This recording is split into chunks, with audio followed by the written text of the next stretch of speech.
Okay, what is up, toilets to titles? We're here for a 4-round Dynasty rookie-only draft. I got Mike and AJ here with us. They're the Dynasty experts, not me. I'm not going to make that claim. Mike, you want to tell us a little bit about yourself before we get started? All right, so my name is Mike Anthony. I am one half of the Dynasty Dogs, and I do that with my best friend who I've known since third grade. We do a podcast weekly talking about Dynasty. Right now, we're going to be doing opening packs of cards and kind of doing a fantasy battle on that. And we're going to be doing some rookie breakdowns coming up. So it's a little bit about me. So there you go. Awesome. And AJ? What's up, guys? I'm AJ. I just started writing for the site like 2 weeks ago. I'm doing draft and dynasty content, putting out player profiles like every week or so, every couple days, working on dynasty rankings. Now doing these mock drafts. Yeah.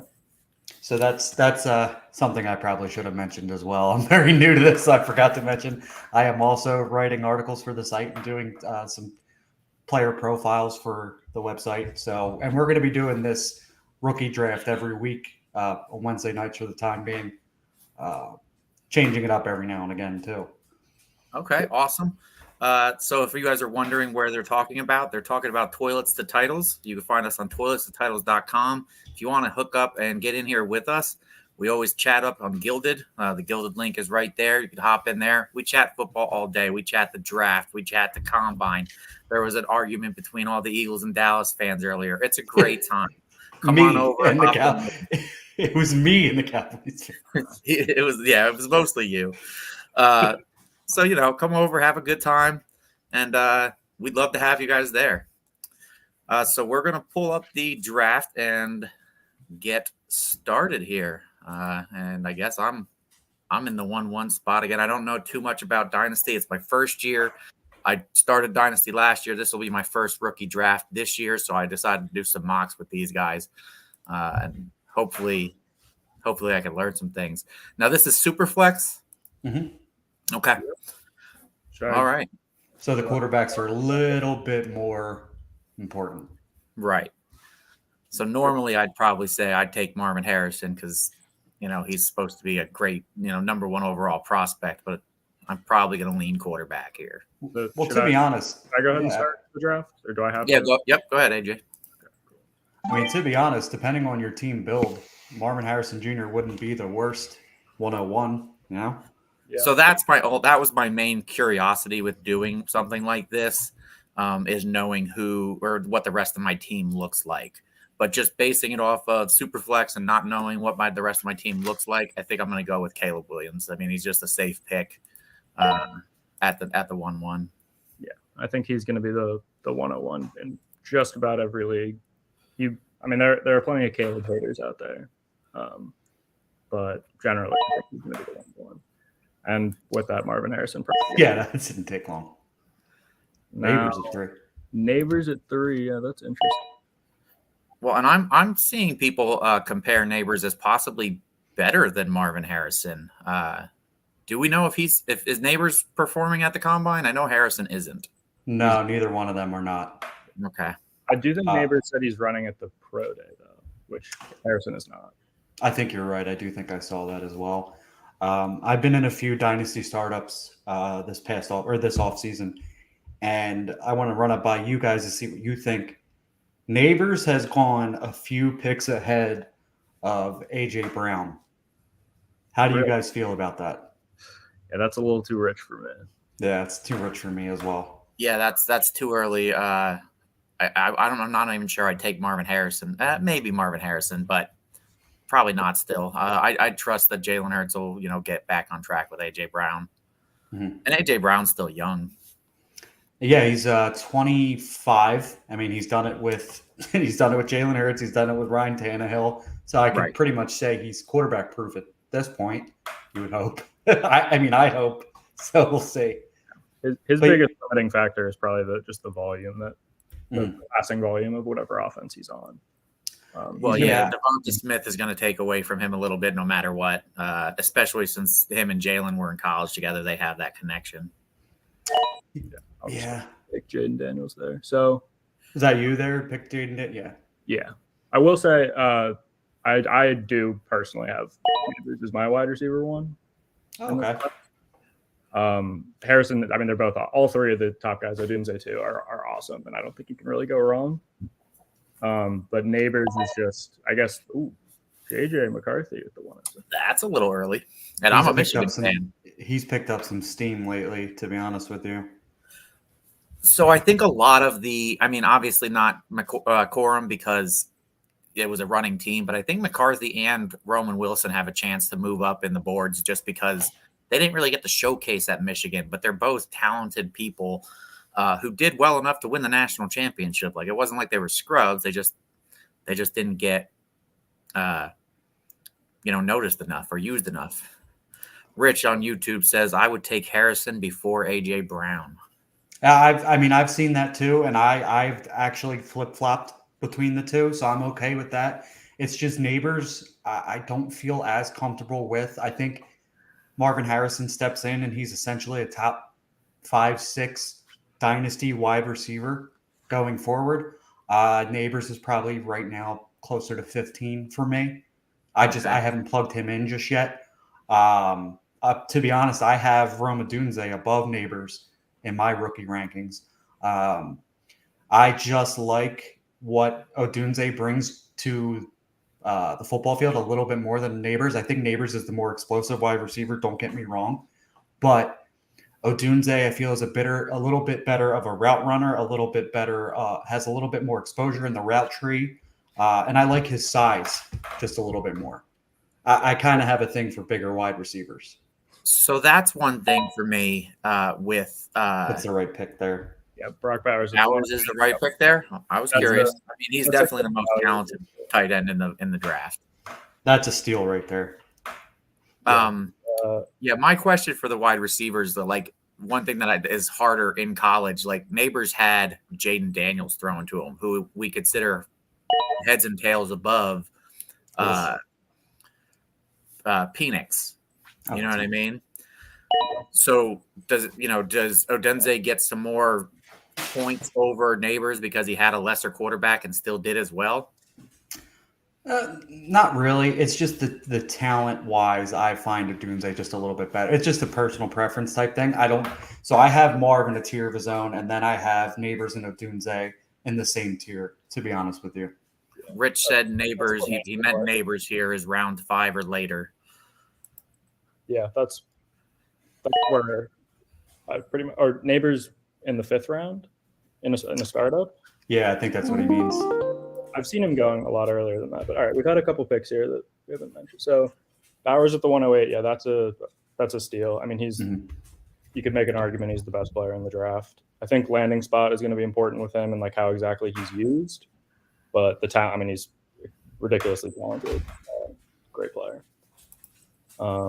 Adonai Mitchell's a little bit of, or AD Mitchell, the easier way to say that, is a little bit of surprise at 1.9. Yeah, that's earlier than you usually see him. I like him a lot. Mm-hmm. I think he's definitely raw compared to guys you might usually take in the first round, and he's not bust proof by any means. But I mean, he's so talented. He's such a smooth mover for someone his size. I really like the potential. He always also has what I would say mitts for hands. Like he just snags it out of the air. The one thing for me though with Mitchell when I watch him, I don't know if you'll agree with this or not. I feel like there's a second gear missing, if that makes sense. Like I feel like he could be better than what he's shown. Oh, definitely. You just mean like effort wise? Yeah, a little bit of effort. He's a little bit of that like George Pickens type of diva. Like what? Did I strike a nerve there? Yeah, I love George Pickens, but I know what you mean. I get what you're saying. Like where he's kind of a diva, and like with Pickens, I know like he wants to win and he's competitive and works hard and everything from what everybody says about him at least. Mm-hmm. But he is like I think if he doesn't like the play call, he might not run his route so hard or things like that. He's someone who gets easily frustrated, I could say. Yeah, Pickens, but after Mitchell, we had me taking Franklin, which I don't know how you feel about Franklin. I'm a big Troy Franklin fan. I think he's probably more one of the underrated wide receivers of this class because I feel like I've seen him kind of everywhere in ranks, anywhere from the top 4 to top 12. So, yeah, I think that tier after the top 3 receivers, the orders that you see from different people are gonna be all over the place. right. I think right now I have him. I want to say wide receivers 6, 7 for myself. Okay, so we're not that far off. Guys, I'm going to hop to a few of these comments from our viewers quick. Okay, no problem. So we have Porg. He said, I have to take Harrison here. I won't get to in any of my other dynasties because I won them all. I got to say, Porg, I'm in a new one with you this year. Be prepared. I have a habit of winning these things in the first year. And then one of my Facebook friends in my card group, Seth, said, imagine if Chicago trades out of the first, doesn't get a quarterback, and drafts 2 of the top receivers instead. I mean, that would be interesting. I pitched the idea the other day. Now I've seen more saying that, Arizona really does like Kyler, but I thought of Kyler switching up for Caleb Williams, sending Kyler somewhere else, Minnesota maybe, and them still getting Marvis Harrison and them still being at the 9 to get somebody else. I don't really think it's realistic for Arizona to be able to do that. They can't really move off of Kyler's contract. His contract is there's just so much dead money involved. If they were to trade him, they would barely be able to field a team this year with the dead cap money. So that was what I thought when I looked over it too. I thought just, as far as a GM, you wouldn't be able to do it financially. Yeah. And I think Kyler's an all right quarterback. He's overpaid for sure. I'm a little worried because of his height, same as, all the shorter quarterbacks. But, I mean, he's electric. Yeah. Now, I've been hearing a lot of Trey Benson talk. I went with Jonathan Brooks because for me, he was still the safest right now. I'm definitely looking at the running backs at the combine and seeing what happens there. What do you guys think of Brooks and Benson? You want to go first, AJ, or you want me to? Sure. Yeah. Brooks is my RB1 right now. I haven't really deep dove into the running backs the same way I have with receivers just yet because I was having so much fun watching the receivers. But he's my RB1 right now. The injury throws things up in the air a little bit. I don't know if it might be kind of like a Kendre Miller situation where he's not really making too big of an impact this year, and it's more of you're just waiting for that next year. But we'll see what the landing spot is. Benson I also like a lot, but I just give a little nod to Brooks. I think Brooks is just a more mature decision maker as a runner. But they're both good players. Yeah, so the thing with Brooks for me is the ACL, like you mentioned. We're essentially going to have to wait 2 years to kind of see what Brooks has to offer. I do have him, I think, at running back 3 or 4 right now. I have Bucky Irving as my running back 1 currently. And you can't go wrong with Brooks. He, an elusive runner, not the strongest, I would say. I don't think he's the biggest, the best tackle breaker, but solid running back. I kind of prefer Bucky, though, if I were to choose between the 2 of them, to be honest with you. Do you have Bucky as your RB1? Yeah, I have Bucky Irving as my RB1. Now, that's one I haven't heard yet. Yeah. Yeah, I mean, I've heard just about everybody else over him. Will Shipley, Braylon Allen. Will Shipley, that's an interesting one, too. I like Will Shipley as well. He's a good pass catcher. But Bucky, I think, does everything consistently well, if that makes sense. For a guy his size, he's a powerful runner, and I like that. Elusive runner, really good hands. So that's somebody I'm going to let guys like Brooks and Braylon Allen pass, and I would rather take Bucky, to be honest. Let's be honest here. This running back class isn't the best by any stretch of the imagination. It's solid, but it's not like we don't have a Bijan Robinson. We don't have a Breece Hall. Everybody's going to have a different answer. in the actual draft, where is the earliest? Do you see any second round running backs, or are we waiting till the third round to hit our first running back? You might see one late second. Okay. And then any chance at a first? No. I don't think in the first, but I think you could see if a team that picks in the top half of the second round just really likes one guy in particular. I could see someone going like Brooks Benson,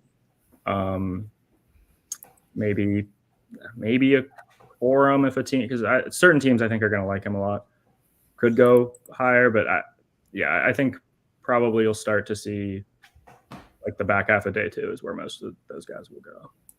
Okay. Yeah, and we have a question on Twitter, and this is definitely more you guys' kind of question. What is more important, the prospect or the situation? I am usually talent over situation. Typically. Yeah, I think that's, if you're talking about like redraft or like a 1 year, or even like a 3 year outlook, situation is definitely really important. But I think generally in rookie drafts, you try and go just take the more talented player. When picks flying off the board. But I do think like situation matters a lot in the sense of not like, oh, did they go to a place where there's like no other, is a receiver go somewhere where there's no other receivers, but like, just, is it a scheme that we think will match their talent and like match what they can do, and will they be used in the right way? Yeah, I mean, yeah. So let's run it back, 4 years ago, when it was Clyde Edwards-Helaire as the #1 overall pick over Jonathan Taylor, because Clyde went to the Chiefs, and we all thought that was, the best possible landing spot for running back, and it just hasn't worked out. But Jonathan Taylor was the better, more talented running back in a lot of people's eyes, and Clyde went first because he went to the better situation. Mm-hmm. So typically for me, I go with talent over situation, because talent eventually will win out. Yeah. Yep, I agree. I think like even as recently as last year, you had people like moving CJ Stroud down their boards because Houston was perceived as, for some reason, a worse situation than Carolina. And Carolina ended up being as bad of a situation as you could possibly imagine. And I don't like, so that's the other thing. A situation changes so often and so quickly that you can't really bank on that carrying a player through like the long term. Yeah. I also try to have like a 3 to 5 year plan, because most dynasty leagues don't last past their 5th year. Most. Obviously, home leagues are a little bit better because you have a lot of buddies that you're doing it with, stuff like that.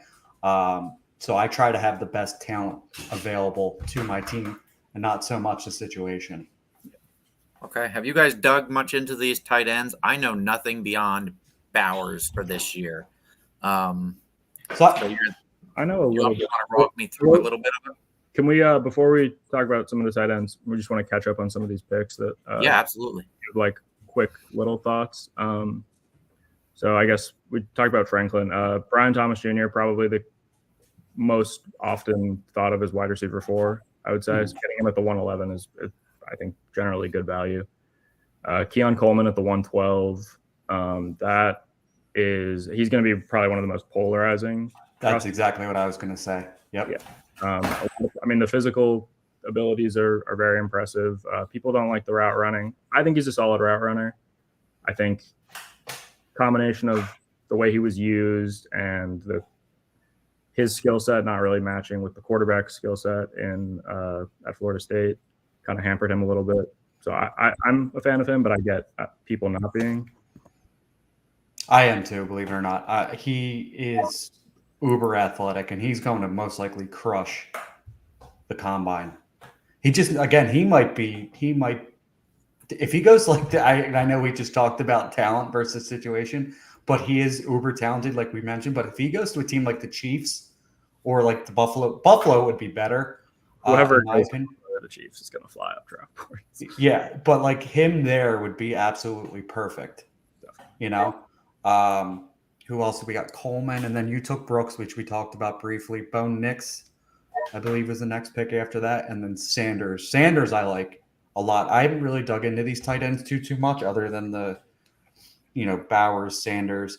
and the few guys I saw down at the Senior Bowl, there were a couple talented guys down there. Jaheim Bell, Jared Wiley, very athletic guys. So we'll see what the Capitol tells us for them. But there's some decent players here. I think some of them are going to be better football players than fantasy assets. Yeah. So I'm going to pause the draft real quick just so we can kind of catch up and get to. Yeah, that's a good idea. Stuff. So with Bo Nix, I wrote our player profile on him. I'm a big fan. I think he is a little underrated. I think people look at like the talent around him at Oregon and like the low average depth of target and stuff like that and take that as a knock. I just think he's smart and makes good decisions, and a team will like him if he goes to the right situation. Then we have Lad McConkey at the 204. That feels early. Believe it or not, I've seen him go in the back end of the first. Really? Early second a couple times. Yeah. Somebody asked what happened. I'm letting them know, talking about a couple of the picks. Some people really like if they're not – I'm sorry. Some people really like Lad McConkey. I like him. I feel like early in the draft process, before people really started digging into tape, I was like, oh, I'm going to be higher on Lad McConkey than everyone. Like, that's going to be a steal. And then the Senior Bowl happened and some others I think blew up, and now I'm like, I'm not going to end up with him anyway. Yeah, his draft value has exploded, as you just mentioned. You thought it was early. I've kind of seen him around here. I don't see, the thing with him is he's a safe wide receiver. He's going to get you the easy yards, the 10 yards and stuff like that. But he's not going to be the guy to give you that elite upside. You know what I mean? Like, he's not going to have 3 catches, 75 yards in a TD. He's going to be a PPR monster, which is great, but he doesn't offer you the elite upside as some of these other guys would. For sure. Yeah. He also struggles in the red zone. I noticed that down at the Senior Bowl. He was getting bodied up a little bit. Yeah, that's definitely not going to be his role in the NFL. No. Then Xavier Worthy, I took. That's a guy who I did not expect to like going into watching him, and I was pleasantly surprised by. I think he's a good route runner. Very twitchy route runner. And like nuance to it. Like, he's a smart, nuanced route runner. He does a lot of good things. Are you concerned about the drops, or do you kind of take the busted hand into account with that? Yeah, I'm not worried about drops so much. I'm a little worried about like how much he'll be able to be used over the middle. Just like, I don't know if he doesn't like survive contact very well, which obviously makes sense for a guy his size. Yeah. The drops don't concern me too much. He's a really good tracker of the ball. And if he can just shore up like some of his hand technique, I think he'll be fine in that regard. Like, he's very good at catching the ball over his shoulder.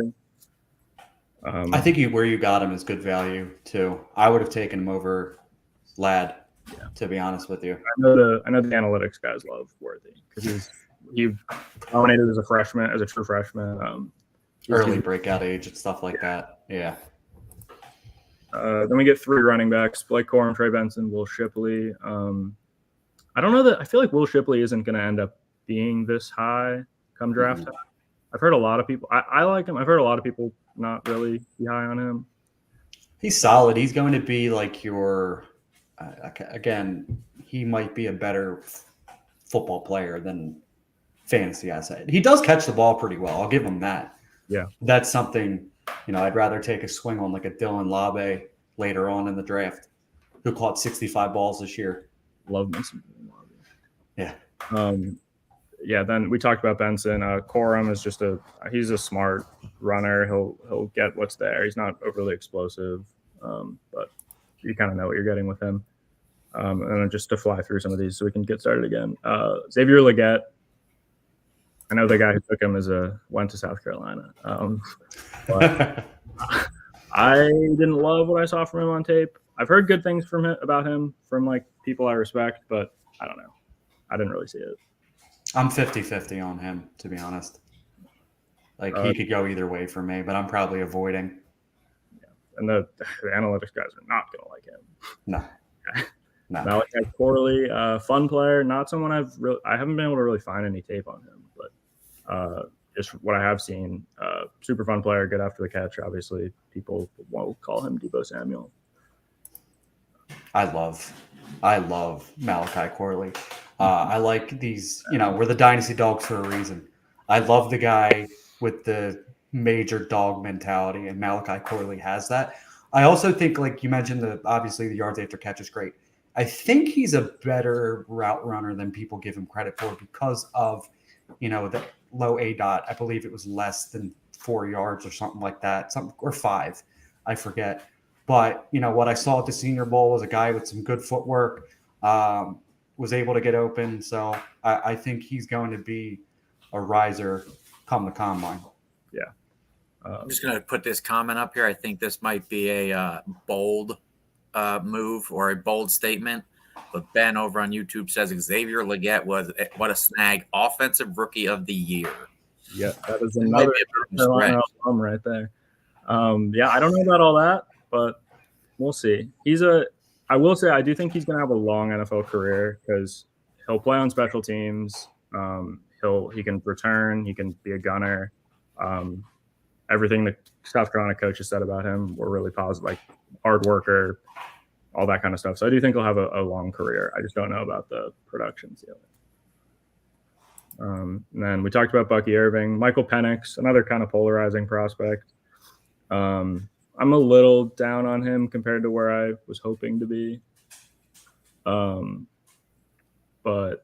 he throws a very pretty deep ball. That's for sure. Yeah, he does. He does. He didn't wow me at the Senior Bowl. I haven't really gotten into like the quarterback tape just yet, so I'm gonna withstand judgment on that. But the Senior Bowl, he had like a really good like one day, and then the rest of the days it was kind of like so-so.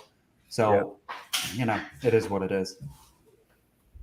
Then all right, we got Roman Wilson. Oh, that was you. Took Roman Wilson. He's a good player. I think he's probably like at the 301, I think that's good value. It's a good move there. I'm surprised at how many running backs are got. I don't know if this is how it's been going in like most rookie drafts. Whatever. I feel like the second round will typically have more than just what is this? 4 receivers. That seems very low. But there's a few guys missing. I would have thought to have seen. Yeah, definitely. And then Braylon Allen, you mentioned you weren't as high on him. I'm not a fan of his either. I don't want to give it away, but I would take Audric Estime over him.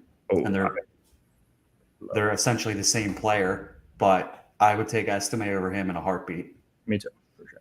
All right, good. I'm glad we agree. Jalen Polk is a personal favorite of mine. Yeah, he'll be a second-round pick by the time the draft, second-round rookie pick by the time the draft comes around.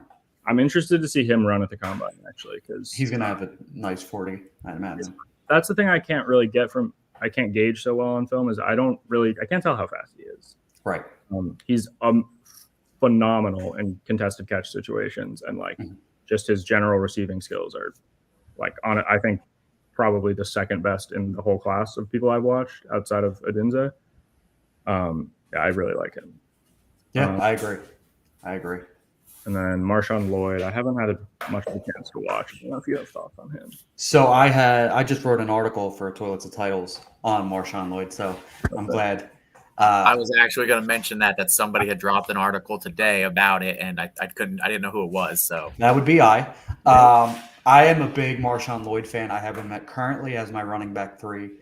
There are some major red flags when it comes to him, fumbling being the major one. He has 8 in 3 years. He never really was the bell cow, and he tends to bounce out a little bit too much, in my opinion.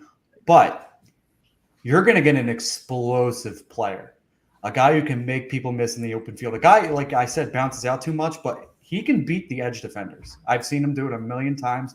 Very solid hands. I think it was Daniel Jeremiah, I want to say, who comped him to DeAndre Swift, and now that's all I can see. Yeah, I would love that. Yeah, that is kind of the general. I haven't dug into him too much, but that was pretty much my general sentiment. What you just He had a really good Senior Bowl too. I know I'm just gonna keep falling in love with these Senior Bowl guys because it's just like it was my first time there, and I felt like I was in Disney World. I was just so excited to be down there the whole time. But he had such a good Senior Bowl. I heard about Roman Wilson performing well at the Senior Bowl, looking like one of the top performers there. The thing now I'm a Michigan guy, but I'm smart enough to say all three of the quarterbacks taken before McCarthy should be taken before McCarthy. Blake Corum has a shot at RB1, but he's more falling for me into the RB3, RB4. But Roman Wilson, I think, should rise up boards. I want to say he was a 5-star recruit going into, or maybe a high 4-star recruit. I don't know. I know that they were super excited about him, and they just didn't use him as much because it was their system there. I think he'll be able to show out at the combine and rise up some boards a little bit. Yeah, so he was so good that he was done after day 2 in Mobile. Again, the Senior Bowl is designed for wide receivers to win because it's one-on-ones, but he was giving hell to a lot of these DBs, and it was impressive. It was really impressive. He's one of those guys that isn't uber athletic either, in my opinion, but he's going to be a very solid NFL wide receiver. You don't think he's super athletic? I think he's athletic. What's that? I'm pretty sure he was on the freaks list. Was he? Freaks, yeah. Like low, near the bottom of it. I think I think he has like a very, very fast verified 40 time. Mm-hmm. Okay, so then that's it. But he's not like the rest of the athletic profile. I don't think is anything crazy. Maybe I should have specified when I say athletic, like the guy, like the 40, I take it, or not the 40, but the speed I take into account, quickness I take into account, going up and destroying 50-50 balls, yards after catch, stuff like that. So I kind of take everything all encompassing into athleticism, but I definitely saw the speed and quickness down in Mobile firsthand, so I can't deny that. But now I see this Marshawn Lloyd to Todd Gurley, and that gets me excited. I just found out today that Derrick Henry is older than Todd Gurley. Yeah, that's honestly horrifying to think about. I did not. Todd Gurley, what a what if? What if? Yep, that's exactly what a what if. Okay, then we to the last couple of picks, we've got LJ9543 with the auto pick. Boo. All right, so I took Ricky Pearsall at the 305. I mostly just did that because I wanted to talk about Ricky Pearsall. Another guy who left after the second day. Yeah, I heard great things about him at the Senior Bowl, which I was not happy about because, again, now he's going to be flying up draft boards. I wanted to be the one to tell everyone about him, but he's an awesome player. I think whoever his quarterback ends up being is going to love him. He's such a good zone route runner, so smart. He's got good hands, like good catch point skills. But I'm a big fan of Ricky Pearsall. So he's not somebody I've really looked into too much. I watched about 12 wide receivers. Now I went over to the running backs. I watched about 12 of them. So now I'm going to start going back and checking on some more players. But again, he was another guy who stood out at the Senior Bowl. Route running was really good. Hands were really good. It's just a shame that he was playing in a place like Florida who hasn't – Anthony Richardson, we really think is going to be a great NFL quarterback, but he wasn't the most stable college quarterback 2 years ago. So, we'll see what happens with Ricky. Yeah. Well, I first, Ricky Pearsall first caught my eye when I was watching Anthony Richardson last year, and I was like, man, these receivers are terrible, but this he's got one pretty good one, Ricky Pearsall. That guy can play. Mm-hmm. But yeah, I'm a fan of him. Jermaine Burton is another. He went at the 306. That's another guy I like a lot. That's a guy who kind of fell from grace a little bit. Yeah. I feel like Alabama wide receivers the past couple of years have kind of gone from like an unstoppable juggernaut to kind of like ho-hum, kind of. And I think Jermaine Burton was like a highly touted wide receiver at one point. And he just – Oregon. I can't keep up. Sorry, not Oregon. Transferred from Georgia. So he has bad knees. Who's that? Talking about Marshawn Lloyd compared to Todd. Yeah. I mean, he did tear his ACL his freshman year, so it does technically have bad knees, I guess you could say. Yeah, Jermaine Burton. I think his first year at Alabama was 2 years ago with Bryce Young, and he struggled. And then this year, I think he took a big step and looked a lot better. But I think he suffered a little bit from Jalen Milroe. What his skill set is throwing the ball downfield deep, not really like the over the middle quick game. And that's where I think Jermaine Burton is very good. He's good in the intermediate, but he averaged like 20 yards a catch because they just were sending him deep every play because that's all Jalen Milroe could really do. By the way, real quick, that's an amazing pick right there, Ray Davis. Oh yeah, that is This dude is a dog. That's how everybody seems to like him. If Ray Davis was not going to be 25 next November, he would have been my RB2 of the class. He is that damn good. Interesting. He's 24 right now, and you know what I mean? It's like kind of hard to gauge that. Yeah, that is tough because then like in Dynasty, people are like allergic to running backs who are like 26 or older. 27, yeah. 27's the wall. All right, I'm up here. Audric Esme at the 402 is an insane value, I will say. I was just about to say that too. You beat me to it. Like the back-to-back running backs there are two of my my top 4 favorite backs in this class. Estime is in my top 5 backs for sure. He is my number 5, I believe, on a dot. Jordan Travis at the 404 is interesting. It's a very interesting pick, but like you're betting on athleticism there. You know what I mean? Yeah, you're betting on somebody to hit that, in the 4th round. You're kind of taking flyers anyway. Yeah, Travis's game. Sorry, what was that? How much did his injury drop him? Like, did you guys have him up in the first, second round if he was coming out healthy? No, he's older too. Honestly, like from what I watched, I don't really see him as an NFL player. Like maybe late day 3, I guess. I don't know. I didn't see it personally, but yeah, I didn't really see it either. I think that caused Johnny Wilson and Keon Coleman a little bit with Jordan Travis this year. But we'll see. Again, you're in the 4th round. You're kind of just taking flyers at this point anyway. Yeah. I mean, taking a quarterback that late, like if they do end up as a starter at any point, like you're making a ton of, like you're getting a bunch of value out of that. Yeah, exactly. Now this is going to come down. This is going to be tough on me because this is if the 2 guys that I really like are still there, I'm going to have an issue. So we'll see. Okay, 1 is gone. So seeing this mock play out now, this is because this is the first one I've done. I mean, there are so many players in the 3rd and 4th round that I like. Yeah, this is going to be a very, very impressive class for our dynasty rosters, I think. Well, I say that, and then, we'll see what happens. I think a lot of like these guys with COVID eligibility are like finally coming out. So I think there's just a ton of people in this draft class in general, just like volume wise. So can you tell? There's definitely. Can you tell where TKW what school he's a fan of? TKW. Let me see. I'm doing it on my phone because it's a little bit easier for me to kind of. He took Joe Milton and AJ Barner there back to back. Oh, yeah. Michigan. Yeah, I was gonna say, yeah. AJ Barner had a decent Senior Bowl. Like he didn't really stand out, but he didn't really like do anything to like hurt himself either. Yeah, I like him from what very little I've watched so far. Another guy I wanted to point out. Oh, sorry. Go ahead. Just a guy I wanted to point out real quick is Tez Walker, who went at the 312. He's a guy. It's crazy to me. Before the Senior Bowl, he was getting talked about as like in the conversation for like the next guy after the top tier. I feel like he was in the mix of like Brian Thomas, Troy Franklin, those kind of guys, and he is just falling off the face of the earth.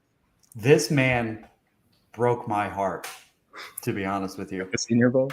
Well, yeah. So he was in my top 8. I think he was number 8 for me pre-Senior Bowl. His elite speed. He's got elite speed, and he had some really solid hands from what I could see. His route running was a little bit so-so. His route tree was a little bit so-so, but I wanted to see what he looked like at the Senior Bowl. But he had like the the athletic ability to be something. You know what I mean? I thought anyway. And then when I get down to the Senior Bowl and he's dropping everything possible, it was like, what the hell, man? You know, somebody, Andy Pham of the Debbie Digest, comped into Christian Watson. And like, I'm trying to figure out if that's a good or bad thing. That's interesting because I've heard that and I kind of agree with it for. You broke up on my end a little bit. Sorry, yeah. I've heard that as a comp for Brian Thomas. Okay. Because they are kind of similar, like archetypes, definitely just like height, weight, speed. Mm-hmm. All right. So we finished the draft here. A lot of tight ends in this last round. I think the last one was an auto pick. Yeah. What's you guys' before we wrap up, biggest reach and best value? Ooh, that's a good question. It's a good question. I'll let you go first, AJ. Okay, I will say best value, probably Audric Estime. In the fourth round for a guy. I mean, I have him in my top 5 running backs, like I said. Doesn't mean like a ton with this running back class, but I think he could be a 3rd round NFL draft pick. I think. Yeah.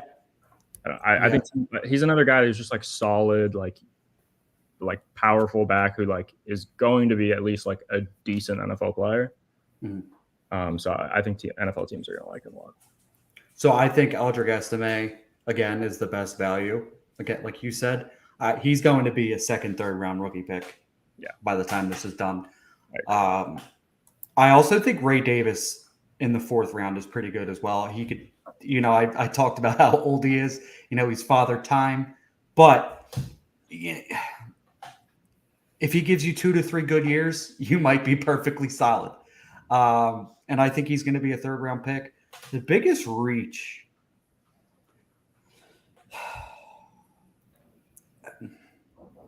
So I'm probably lower than consensus on AD Mitchell. So he's a little bit of a reach for me. And that's the only one I really see. And I don't even necessarily consider that a reach because there are people higher than me on Mitchell. So I don't see a whole lot of Shipley actually might be one, but yeah, I could see either of those two being reaches. I would say, I'm higher than consensus on AD Mitchell, I think. And I think that's too early for him. Personally, I guess not. Like it's so confusing right now. It's just tough to see him 1 pick after Brock Bowers, and be like, even though there aren't too many guys I would necessarily take over him at that spot. It's just the drop off after the 107. Drop off after the 107 is, or in this case 108, I guess, is crazy. I don't even think. It's a drop off, but like, look who you have behind him or behind Bowers. You got. We mentioned Mitchell, who you like. I'm not as high on, but Troy Franklin, who I'm higher on. Brian Thomas, who a lot of people think like he is a top 3, 4 guy. Keon Coleman, again, another top 4 or 5 guy, just depending on who you ask. Yeah. So there's just like, it's going to be a very fun wide receiver class if all goes as planned. Yep. I will say for my probably biggest reach, hate to do it to you, Grant, but probably Xavier Legette, the 209. Right now, I think he is my wide receiver 18, I want to say. And I've only watched 19 guys. So, yeah. I think he could be a good player, like down the road, but I don't know. I don't see what I think some other people are saying. His routes on film and down at the Senior Bowl were super rounded, and it was so frustrating to watch. And he's got all the athletic ability in the world. It's got to click. Yeah. I just don't think he has like the same fluidity that some of the other big guys. And also, he measured at the Senior Bowl. He's only 6'1". Mm-hmm. Yeah, he did. Yeah, the same. He's like thicker than like the AD Mitchell, Brian Thomas, those guys. But, you could wait another round and a pick and take essentially the same size in Javon Baker. Yeah, Javon Baker is a guy I like for sure. Yeah, he's definitely a guy I like too. You wrote that player profile, right? Yeah, I wrote the player profile. So, you guys said we're going to be doing this every Wednesday? Mm-hmm. Yep. Okay, and it's always going to be a rookie one? Is that what we're focusing on? Okay, so anybody Yeah. who wants to join in on those, we'll have those posted up earlier Wednesdays, I assume, to fill up. Yeah. So Okay. what we're planning on doing, this one was super flex. We're probably going to do one quarterback. We're going to mix, switch them up every now and again. And AJ and I had talked about also giving these guys landing spots, whether we find a website with a mock draft or kind of make these on our own. We're going to, put the landing spots out there for everybody to see, so you could kind of draft based on that as well. So we just gives it an extra element to some stuff. Okay, that's definitely an interesting one. That'll definitely help some people or change some people's value. Like you said, whatever wide receiver goes to Kansas City is going to shoot up draft boards. So, yeah, if you guys want to join in, those are always going to be posted over in Gilded. So hit us up over there. It's the ultimate destination for sports and fantasy football enthusiasts, offering exclusive discussion and insider tips from guys like AJ and Mike and everybody else on our staff. Also, make sure if you liked what you've seen, hit the like and hit the share button on YouTube. Hit the follow. It helps us, helps you, and you'll always be notified when we're live. And don't forget to tune in on Tuesdays for T2T Live, where they discuss all things NFL, fantasy football, offering insights, analysis, and lively debates that you don't want to miss with our main man, Justin, and Coach, usually anyway. So, guys, thanks for coming on, and we'll see you next week. Yeah. See you later.